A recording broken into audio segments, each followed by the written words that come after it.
हमारे साथ जुड़ चुके हैं एंजल कमोडिटीज के नवीन माथुर। नवीन, हाय, स्वागत है आपका सीएनबीसी आवाज पर।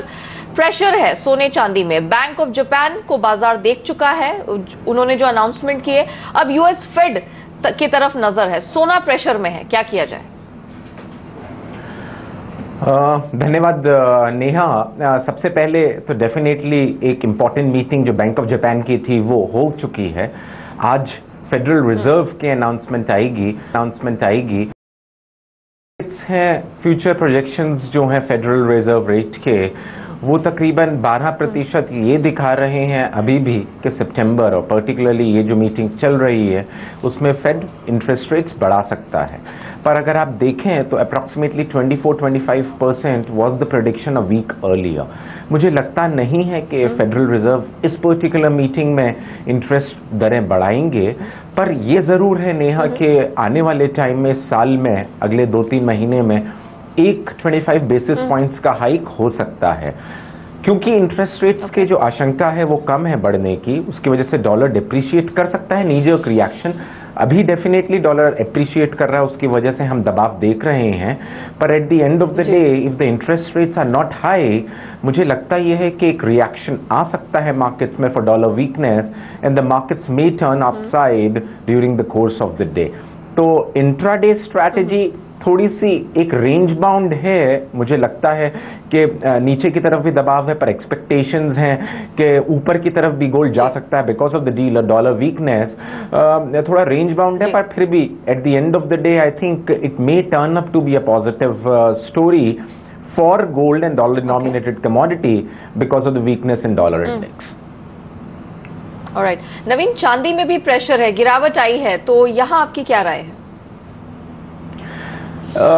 मुझे लगता ये है नेहा कि जैसे मैंने कहा, प्रेशियस मेटल और base metal particularly dollar index के ऊपर काफ़ी हद तक डिपेंडेंट रहता है, एंड डॉलर में वीकनेस की वजह से हमारा टेक्निकल स्ट्रैटेजी या मानना ये है कि अगर बाय करके इंट्राडे पोजीशंस में चलें तो वो ज़्यादा बेटर है, मुनासिब वही रहेगा।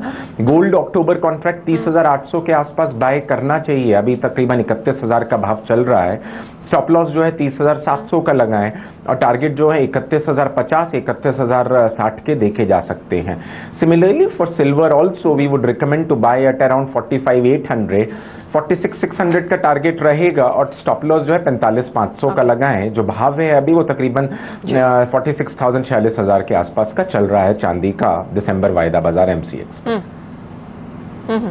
नवीन, आपसे एक चेक रुपए पर भी लेना चाहेंगे, आज उसमें कमजोरी दिख रही है, यहाँ पर क्या रणनीति अपनाई जाए?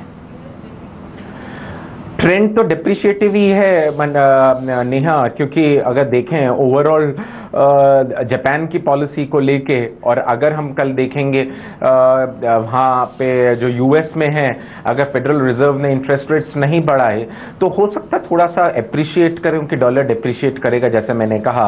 पर अभी क्योंकि एक थोड़ा सा हल्का सा मॉनेटरी पॉलिसी में चेंज करा है बैंक ऑफ जापान में, they have kept it open now from $80 billion to 80 billion dollars to about whatever they want to do, they will do in a short term to manage the economic situation there। तो मेरा मानना ये है कि overall trend थोड़ा सा डिप्रिशिएटिव है आज के लिए, पर कल थोड़ा सा रेंज बाउंड हो जाएगा। Overall for a long and medium term the rupee might be appreciative as it is the only bright spot available at the markets today। Okay Naveen, trading के लिहाज से सोने चांदी में आपने खरीद की रिकमेंडेशन दी है, लेकिन निवेश के लिहाज से कितनी सेफ ये दोनों कमोडिटीज लग रही, खासतौर से सोना?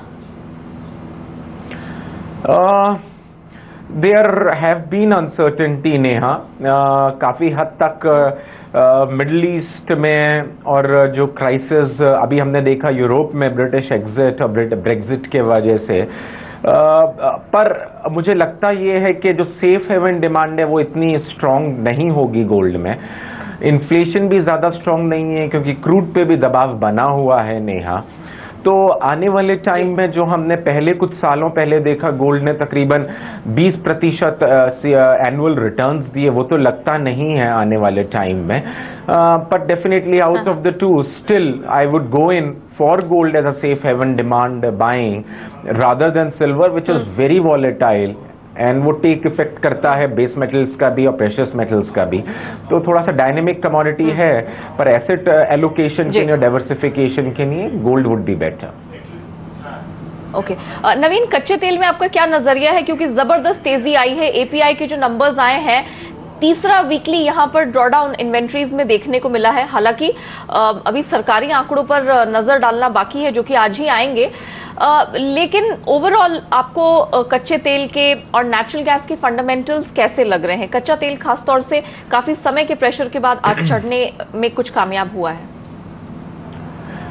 नेहा, अगर आप देखें पिछले कुछ दिनों में ये न्यूज आई थी कि OPEC members and non OPEC members, particularly Russia and all the other countries are coming together on the sidelines of the discussions with respect to how to take care of the downfall in the crude oil prices.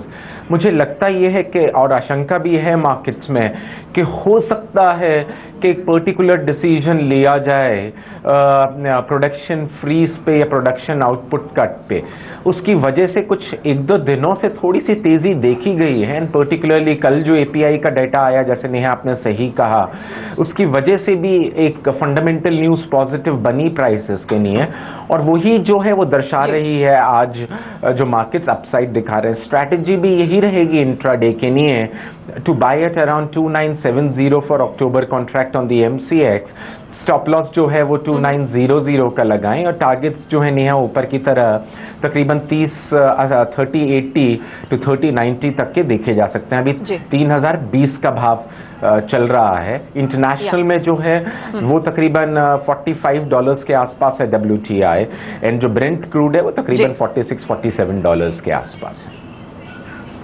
Alright, चलिए नवीन, हम रुकेंगे एक छोटे से break के लिए, लेकिन आप कहीं मत जाइएगा, क्योंकि जब ब्रेक के बाद लौटेंगे नेचुरल गैस पर जानेंगे रिकमेंडेशन, और बेस मेटल्स पर भी होगी हमारी नजर। आप बने रहिए CNBC आवाज।